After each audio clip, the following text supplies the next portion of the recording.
Hello and welcome to Dragnet Live from OTRGold.com. I am your host, Austin Bach, here today off mute. I double-checked that before I started talking. If this is your first stream, we're here at 7 a.m. Pacific, most Monday, Wednesday, and Fridays, listening to one episode of Dragnet till we have listened to all 310 episodes currently available.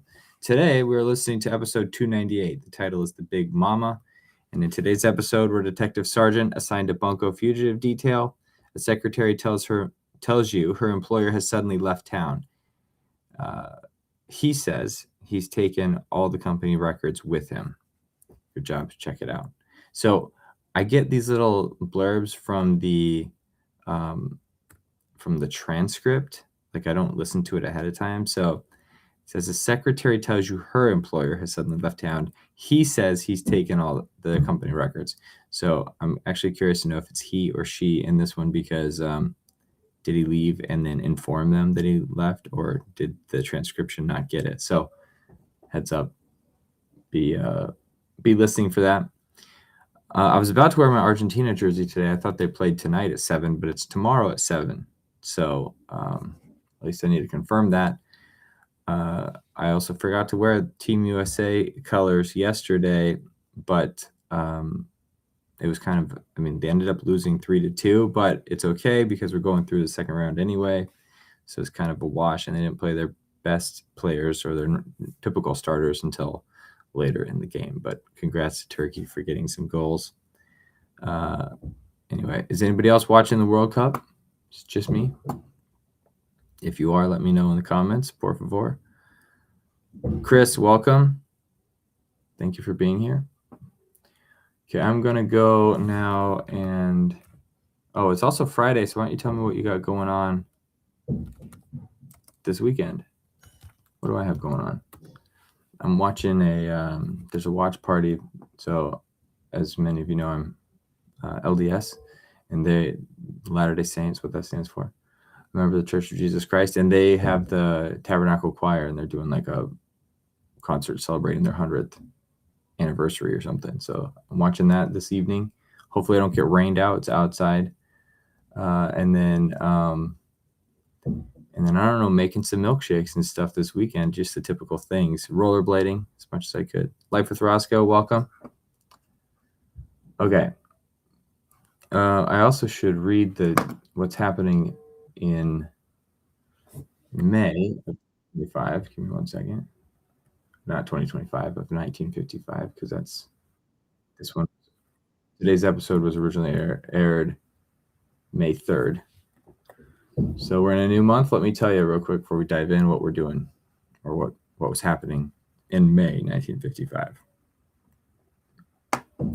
It's exactly 33 years before I was born. It's a hint of my birth year, 55. Okay. May 1st, 1955, showgirl Linda Lawson is crowned Miss Q in the atomic pageant after the Operation Q test is repeatedly delayed to high winds. I have no idea what Operation Q test is or why they had a pageant, but if you know, please let me know. Pulitzer Prize for Drama awarded to Tennessee Williams for his play Cat on a Hot Tin Roof. That's May 2nd, 1955. WGBH TV, Channel 2 in Boston, Massachusetts begins broadcasting. That's historic, because WGBH, I swear, like they produced some of my favorite shows as a kid. I think they did others, like I can't remember right now, but I know they did Arthur, the cartoon aardvark. WGBH, at the end of the show would always say like WGBH Boston. The other one that I'm grateful for is KCTS. That's a public station in Seattle. That's the Seattle one, because they produced Bill Nye the Science Guy, two of the best kid shows to ever grace the airways. If you agree or disagree, let me know in the comments. I'm just kicking people to the comments right now. We got to get more. Roscoe's going to Cabela's this weekend. That's fantastic. Okay. May 5th, 1955, U.S. performs nuclear test at Nevada test site. 80 May 7th, 81st Kentucky Derby. Bill Shoemaker aboard swaps, wins in 2 minutes, 1 second. USSR signs a peace treaty with France and Great Britain. The West European Union is established. I'm skipping over the exact dates so I can just get through more historical facts, but this is all happening in May. The United States performs nuclear tests in the Pacific Ocean. Mickey Mantle hits 3 consecutive home runs of at least 463 feet. What a beast. What a beast. Okay. Rocky Marciano beats Don Cockwell by total knockout in the 9th round in San Francisco at Kezar Stadium to retain his world heavyweight boxing title.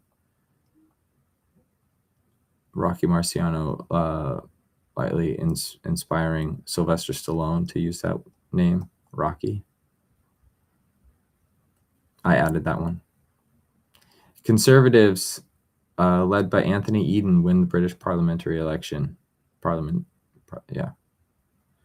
26th.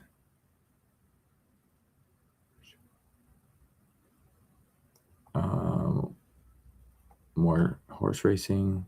Okay, who was born? Famous birthdays.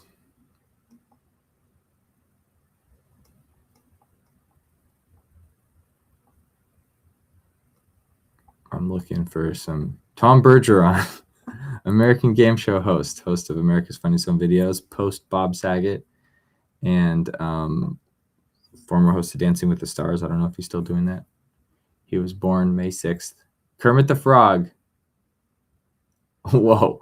Kermit the Frog has a birthday? It's listed here. Kermit the Frog, Muppet character created by Jim Henson, protagonist of The Muppet Show, born in Leland, Mississippi. Interesting. That'd make him pretty old today. Relatively old, not pretty old. He's still got a long life ahead of him. Dennis Martinez. Come on. There's not a ton of people here that were born. I mean, lots of people that were born, but none of the names are standing out to me. So if you want to read this list for yourself, go into the comments and click the link, the historical context. It's there. But okay, cool. That's where I'm going to end it. So that's what's happening May 1955. Teddy, welcome. Alfredo says, I remember WGBH at the end of PBS shows I'd watch as a kid. Exactly. That's the only reason I like that one. Stands out there. Question about Kermit predating Sesame Street. Indeed, he did. So the common not misconception, but one thing I didn't realize as a kid. Sesame Street is not like a Muppet property. They just they partnered with Jim Henson's like puppeteering group to create characters for Sesame Street. But like Elmo is not a Muppet, or Big Bird is not a Muppet. At least I think so. I think that's how it goes. So they're just, Sesame Street is its own entity, and they partnered with Jim Henson to get some creatures created, just like some other movies, you know, or like they made Muppets. They made puppets or Muppets for commercials and stuff. So yeah, Jim Henson was doing his thing before, and they originally appeared on Saturday Night Live and were less kid-friendly, kid-focused. Anyway, cool. That's all the random trivia I know about the Muppets. So I'm gonna go on mute, share my screen, and we will listen to today's episode. Enjoy.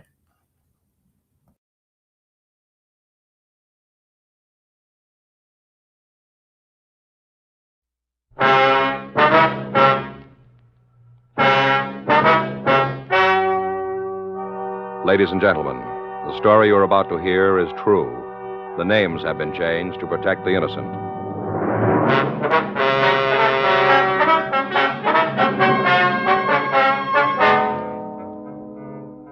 You're a detective sergeant. You're assigned to bunko fugitive detail. A secretary tells you her employer has suddenly left town. She says he's taken all the company records with him. Your job? Check it out.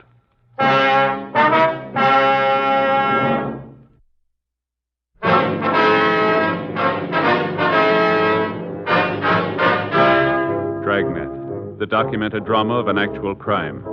For the next 30 minutes, in cooperation with the Los Angeles Police Department, you will travel step by step on the side of the law through an actual case transcribed from official police files. From beginning to end, from crime to punishment, Dragnet is the story of your police force in action. It was Monday, May 18th. It was cloudy in Los Angeles. We were working the day watch out of bunko fugitive detail. My partner's Frank Smith. The boss is Captain Didion. My name's Friday. We were on our way back from lunch, and it was 1:46 p.m. when we got to room 38. Bunko fugitive. Sergeant Friday? That's right. Well, they told me to see you. Yes, ma'am. It's my partner, Frank Smith. How do you do? Good afternoon. My name is Gibbons. Clara Gibbons. All right, would you like to sit down there? Thank you. All right. Well, Yes, ma'am. it isn't anything when you put your finger on it. At least, it isn't anything I'm sure of. Mm-hmm. Wasn't even my idea, coming to the police. Mama said my mother advised me to discuss this matter with you. I see. She's always claimed there was something funny about my job. She says this just goes to prove it. I'm sure she's mistaken. I'm sure Mr. Orlean wouldn't do anything wrong. Mr. Orlean? Oh, he's my boss, my employer, Henry Orlean. Mm-hmm. The thing is, he's disappeared. Yeah. All of a sudden. And when did you see him last? Friday. Friday evening when I left the office, 5 p.m. Have you checked with his home? I don't know where he lives. He never told me. I see. And he's never gone out of town before. Not since I started working for him. Well, how long has that been? 7 months. 7 months on the 3rd. What kind of business is he in? Uranium stocks. Mm-hmm. Multiple Uranium Investments Incorporated. That's the name of his company. I see. Well, don't the other employees have any idea where he went? There aren't any other employees. I'm the only one. Oh, I see. Have you talked to missing persons? No, I haven't. You see, Mama doesn't think he's missing. She says he skipped out, that he's a crook. Does your mother know this, Mr. Orlean? Only what I've told her about him. They've never met. She's been suspicious from the very beginning, though. Afraid I don't follow you. Well, it's kind of hard to explain. How's that? You see, the thing is, Mama just can't understand why he ever hired me. The employment office sent me to see him, along with 7 or 8 other secretaries. Mr. Orlean picked me out from all the rest. Was there something strange in that? Well, the truth is, I'm not much of a stenographer. Not a real good one, that is. I get kind of nervous whenever I have to take dictation, and my typing's just fair, too. I could do a real clean copy if they'd just let me take my time, but they never do. Is that right? Except for Mr. Orlean. He doesn't rush me or get me all upset. This is the first time I've ever been able to hang on to a job. Pays awful good. $20 a week, more than I ever earned before. That's all. Mom couldn't believe it when I told her. She said there's a catch to it someplace. Mm-hmm. It'd be different if I wasn't plain. 2 or 3 of the other girls who tried out for Mr. Orlean, they were very attractive, and they all had nice clothes. Mm-hmm. Mama sure was surprised when I told her he'd picked me. There's a catch to it somewhere, that's how she put it. He's up to something, and he wants a secretary who's not too bright. Well, I'm afraid we're going to need more than that to start an investigation, Miss Gibbons. Yes, sir, I see. Well, thank you very much. Just a minute. Does he owe you any back wages? Oh, no, I'm paid up a month in advance. Mm-hmm. That was another thing that seemed funny. I mean, when you think about it now, it seems funny. Well, what do you mean? My being with him less than a year and him wanting me to take a vacation with pay, a whole month off. How'd that come about? Well, it was just last week, Monday. Mm-hmm. A week ago today when he brought up the subject. He said it was getting on toward summer and I ought to start thinking about where I wanted to go on my vacation. Yeah. I told him I didn't feel entitled to a vacation yet. He just smiled and said it was up to him to decide that. That he was the boss, wasn't he? Then he insisted I tell him just where I wanted to go. I couldn't think of any place at all, and he finally asked me why I didn't visit my sister in Hawaii. I see. She's married to a Navy officer stationed in Honolulu. I guess I must have mentioned her to Mr. Orland. I guess that's how I knew about her. Yes, ma'am, must be. But the idea of ever paying her a visit hadn't even crossed my mind. Mm-hmm. Well, I tried to argue with him, but he pretended to get mad and told me if I was a good enough secretary to deserve a holiday, he's going to see that I got it. And then he said he'd make up for it when I got back, that he'd really pour the work on. Mm-hmm. I knew he wasn't serious about pouring the work on, but it did seem like he really wanted me to go to Hawaii. Well, why didn't you take him up on it? Well, I meant to. I had my ticket. Round-trip flight. Mr. Orland paid for it, just like he said he would. Yeah. I was supposed to leave Saturday night. I sent Ann an airmail letter telling her all about the trip. That's my sister, Ann Burcott. Yeah. Well, Saturday morning she wired me not to come. Her husband's being transferred in a week or two. Well, she wasn't sure where. Maybe back to the States. I see. Oh, I suppose I could have made the trip anyway, but it wouldn't be any fun going someplace where I didn't know anybody. I don't make friends very easy. Is that so? Well, I didn't know just what to do, whether Mr. Orland would still want me to take the month off or not. I went down to the office this morning to talk to him about it. He wasn't there. Everything was gone. Yeah? From the safe, all the records and stock certificates, everything. And corporation papers he had framed up on the wall, they were gone, too. Had somebody broken in? I don't think so. The door to the suite was locked when I got there. I had my key. And what about the safe? I don't understand. Well, was the safe open or closed? Closed. Well, how'd you happen to look inside? I telephoned my mother and told her that Mr. Orland wasn't there, and she said I'd better check and see if anything was missing. Said it sounded to her like he'd skipped out. Mm-hmm. After I looked in the safe, she told me to get in touch with the police. Well, now, just exactly what sort of business was this uranium company? Mr. Orland invested in various uranium stocks. For other people? Yes, that's right. Which bank did he use? Western National. The account's in the main branch. I'll give him a call, Joe. Yeah, okay. Well, there just wouldn't be any reason for him to run away, would there? Well, it's pretty hard to tell yet. I mean, he was doing a real good business. Well, that might be a reason. Oh? Do you know the names of his customers? Well, the people who invested, Mr. Orland? That's right. Mm-hmm. Well, I guess I could remember some of them. The books are gone, though. I wouldn't be able to recall them all. I see. The old customers, the ones who've been with us for several months, I'd remember them. Uh-huh.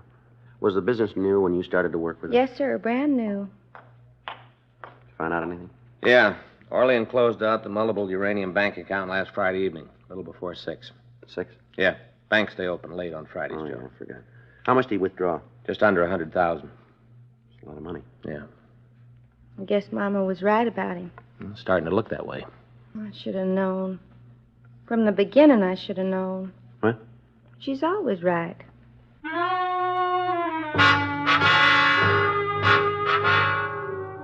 While Frank put in a call to Sacramento to check on the corporate status of multiple uranium investments, I asked Clara Gibbons to give me a detailed description of the suspect. 2:28 p.m., Sacramento reported that no such corporation had ever been authorized. We ran the name Henry Orlean through R&I. They had nothing on him. We turned the description and MO over to the stats office. They came up with 7 possible stock fraud artists. We pulled their mug shots and showed them to Miss Gibbons. She was unable to identify any of the pictures. 3:07 p.m., Miss Gibbons accompanied us to the Wendler building on Wilshire Boulevard in the Miracle Mile. We went up to Suite 4D. Just a second until I find my key. Yes, ma'am. Well, here it is. This is the outer office, where I work. Mm-hmm. That's his office in there? Yes, sir. Well, that's real fancy. Have you talked to the building manager today? No, sir. Is he around, do you know? Well, there isn't any manager. Not exactly. The owner has an office down the hall. Oh. I'll be glad to find out if he's in. Thank you. You'll be here? Yes, ma'am. Well, it's very impressive quarters, huh? Must have been a very impressive guy. Yeah. Look at that, Joe. I wonder what he had up there. Hmm? Up on the wall. See that spot? Looks like there used to be a picture or something. Well, those incorporation papers, maybe, huh? Phonies? I don't know. As far as the state of California is concerned, they told me. This is Mr. Wendler. Mr. Wendler is Sergeant Friday. How are you? How do? And this is... I'm awfully sorry. I don't seem to remember your name. It's all right. My name's Frank Smith. Well, pleased to meet you. This is our identification, if you must see it. Forget it. All right. Well? You're the owner of this building, are you?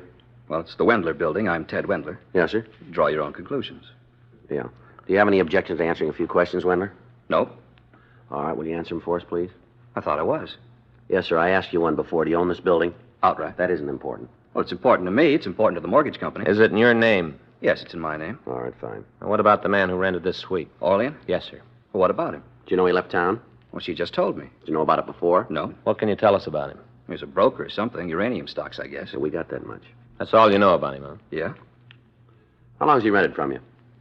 See, a little over 7 months.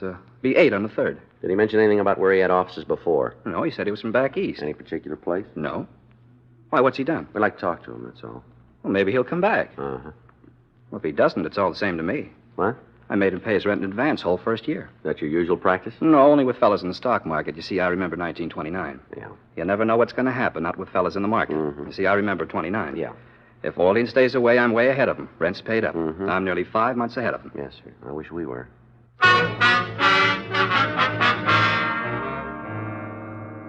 Ted Wendler confirmed Miss Gibbons' description of the suspect and insisted he could tell us nothing further about the man. While a crew from the crime lab went over the offices, we again questioned Clara Gibbons. She gave us the names and addresses of some of the people who had invested money with Orlean.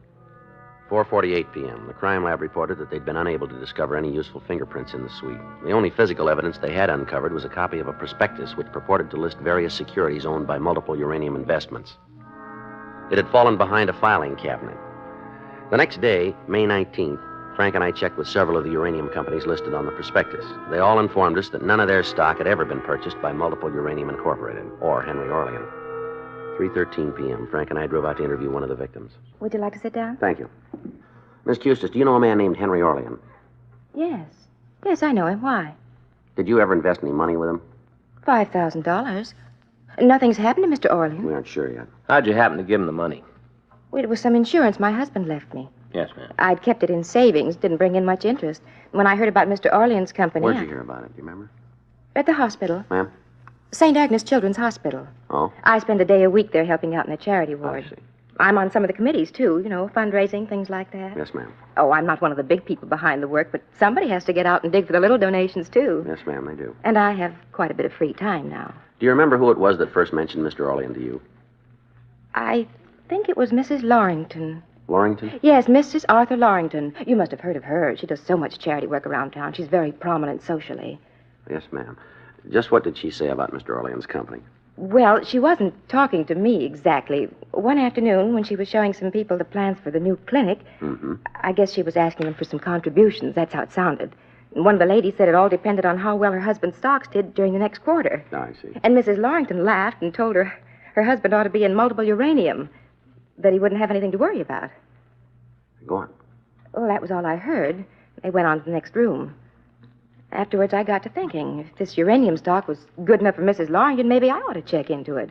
You know, you're always hearing about people making fortunes in uranium. Yes, ma'am. Well, I looked up the company in the phone book and talked to Mr. Orlean. At first, he wasn't very anxious for me to invest, but when I told him I knew Mrs. Lorrington, he said he'd take me in as a favor to her. When was all this? Oh, about 4 months ago. Have you seen Mr. Orlean since? No, You heard from him? not directly. I get a dividend check every month, though. Stock's paying very well. I figured it out. On a yearly basis, it'll come to over 30%. You can't do much better than that. No, ma'am. I told some of my friends about it, too, so they could get in on it. Uh-huh. Well, thank you very much, ma'am. You still haven't explained what this is all about. Well, we're trying to get in touch with Mr. Orlean, that's all. Oh, the Wendler building on Wilshire Boulevard. That's where his office is, the Wendler Yes, building. ma'am. Isn't he there? No, he isn't. I don't understand. Orlean seems to have disappeared. What about my money? I'm afraid that went with him. Why, that isn't possible. He couldn't have. Mrs. Lorrington said it was a good stock. Yes, ma'am. We'll talk to her about it. Well, he paid me dividends every month. Good dividends. Yeah, well, I wouldn't count on any more of them. Why, I'll bring charges against him. I'll have him put in jail. He'll find out. But that's all you need, isn't it? Somebody to bring charges? No, ma'am, not quite. Well, what do you mean? We need him.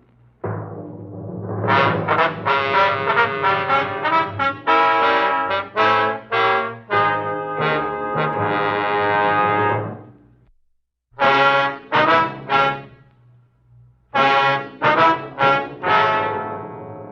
and I left Mrs. Custis and drove out to interview another victim, Mrs. J.T. Pressing on Highland Avenue. She told us that she had invested $8,000 in multiple uranium. She also told us that she had first heard about the stock through a friend who was on the fundraising committee for St. Agnes Hospital.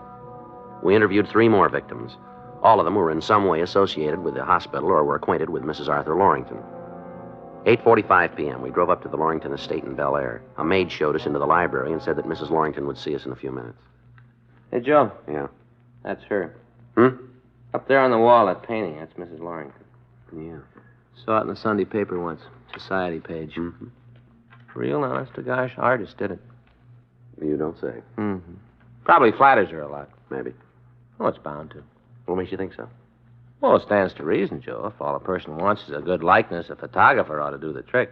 Yeah. Artists know that, too. They do, huh? Mm-hmm. Figures they want something else. Want to look better, so he flatters them.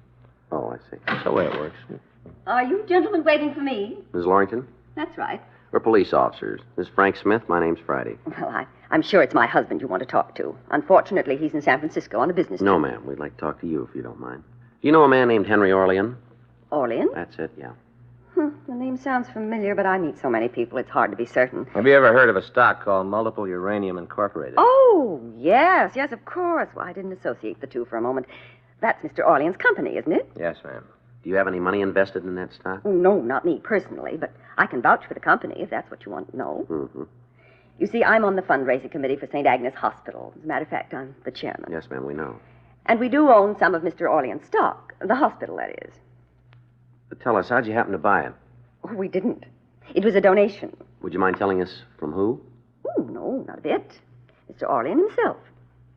I see. When did he give it to you? Last year, September. Yes, it was September, at the Charity Bazaar. I don't recall the exact date, but I can find out for you. Well, September's close enough. Just what was this bazaar? A party here at my home. We opened the grounds to the general public. A garden party and auction combined. An auction, huh? Mm-hmm. Some of the motion picture people donated the items we sold, and all the money went to the hospital. Mm-hmm. We raised over $25,000, not counting what Mr. Orlean gave us. Mm-hmm. That's the stock donation. That's right. He congratulated me on the bazaar. He seemed to be very interested in charity work. I said we would certainly use his help, and he offered to do whatever he could. Go ahead, please. He said that unfortunately he couldn't give us cash at the moment. He mumbled something about a tax problem. I'm not really too clear about those things. Everyone seems to be having tax problems nowadays. Mm-hmm. So instead of an outright gift, he offered us a block of stock in his company. I see. Now, just how much stock was involved? 500 shares, I think. Yes, something like that. At any rate, he said the market value of what he was giving us would be in the neighborhood of $10,000. Did he tell you anything else about it? Well, he didn't go into the details of his corporation, and I certainly didn't question him. You don't look a gift horse in the mouth. Yes, ma'am. All I recall, he said his company owned shares in other uranium companies so that the money was well diversified. Now, was that all? Yes, I believe so. Except that he made one request. What was it? He asked me not to sell the stock for at least a year. Did he give you a reason? Oh, yes. He said that within a year's time it would double in market value. And in the meantime, the hospital would be receiving excellent dividends. I see. As a matter of fact, the dividends have been remarkable. Mm-hmm. Something like $500 a month, I believe our treasurer told me. Mr. Orlean must be a very shrewd investor. Did you ever discuss this uranium stock with any of your friends, Miss Lorrington? Oh, why, yes, once or twice. One of our committee meetings, when we were going over the books, we were surprised at the return it was paying us. We all talked about it then. I suppose I may have mentioned it since. Mm-hmm. Just in conversation. Yes, ma'am. Is Mr. Orlean upset that I told other people about his company? I didn't know he wanted it kept secret. No, he wanted you to tell him. Well, then, Several people that you discussed multiple uranium with invested in the company as a result. well, it's a perfectly sound investment. No, ma'am. What? Orlean has disappeared, and so has their money. Oh, I'm sure you're mistaken. The stock he sold him was phony. So was the stock he gave your hospital fund. It couldn't be. Look at the dividends it paid. That was just good advertising. You mean he used the hospital? He used me? I'm afraid so. I just don't know what to say. I've never been involved in a situation like this before. Yes, ma'am. It's terribly distressing. I know it's not my fault, but I can't help thinking I should have been more careful, more discreet. Good. Well, I'm sorry. I'm afraid you'll have to excuse me. I don't feel like talking anymore. I'm very upset. We understand.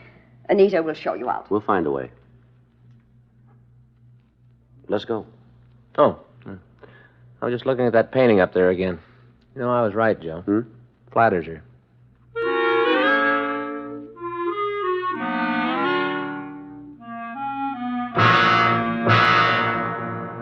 The interview with Mrs. Lorington had enabled us to establish the suspect's M.O.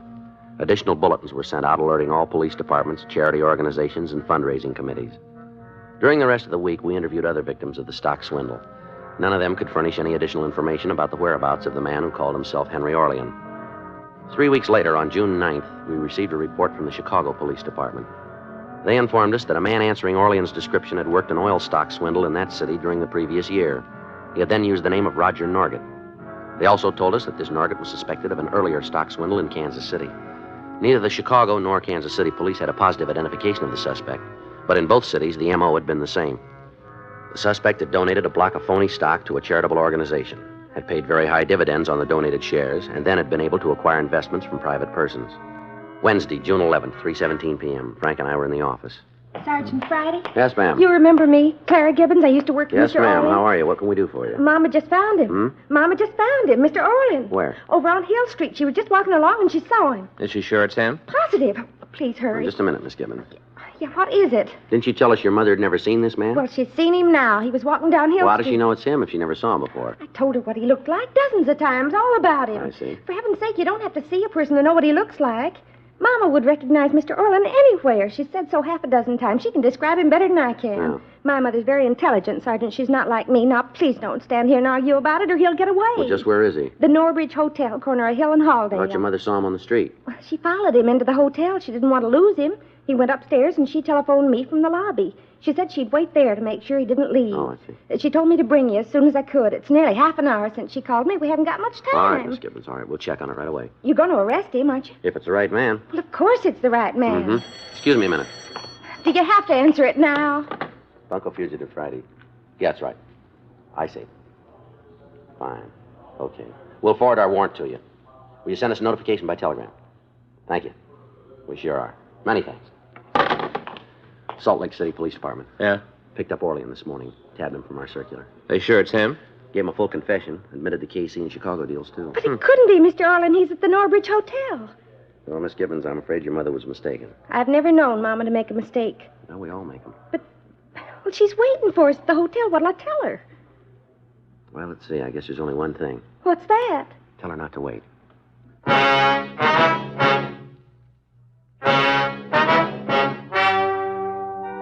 The story you have just heard is true. The names were changed to protect the innocent. On August 16th, trial was held in Department 98, Superior Court of the State of California, in and for the County of Los Angeles. In a moment, the results of that trial.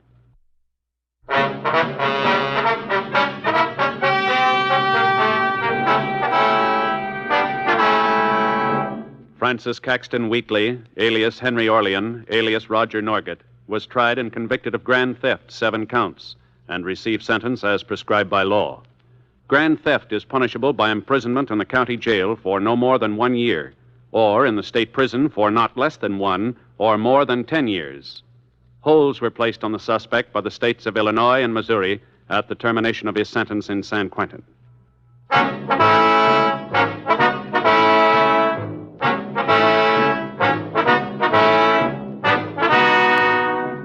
You have just heard Dragnet, a series of authentic cases from official files. Technical advice comes from the Office of Chief of Police W.H. Parker, Los Angeles Police Department.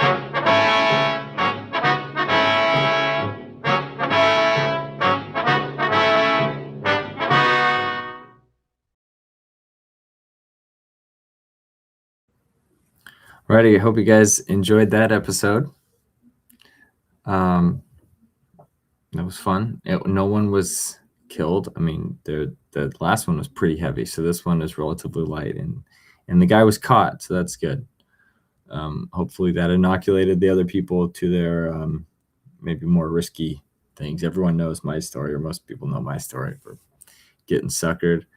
It just takes once or twice, and then you're like highly suspicious of everything. It's probably a good way to go about life, being highly skeptical of things that seem too good to be true. Don't fully shut yourself off, I would say. Like, still you can get details on stuff, but proceed with caution. Anyway, thank you all for tuning in. Thanks to everybody in chat. Roscoe, have fun at Cabela's. What are you getting at Cabela's? Something awesome, hopefully. Enjoy the World Cup if you're into that. And remember to never look a gift horse in the mouth. That's where we're going to leave it. All right, guys.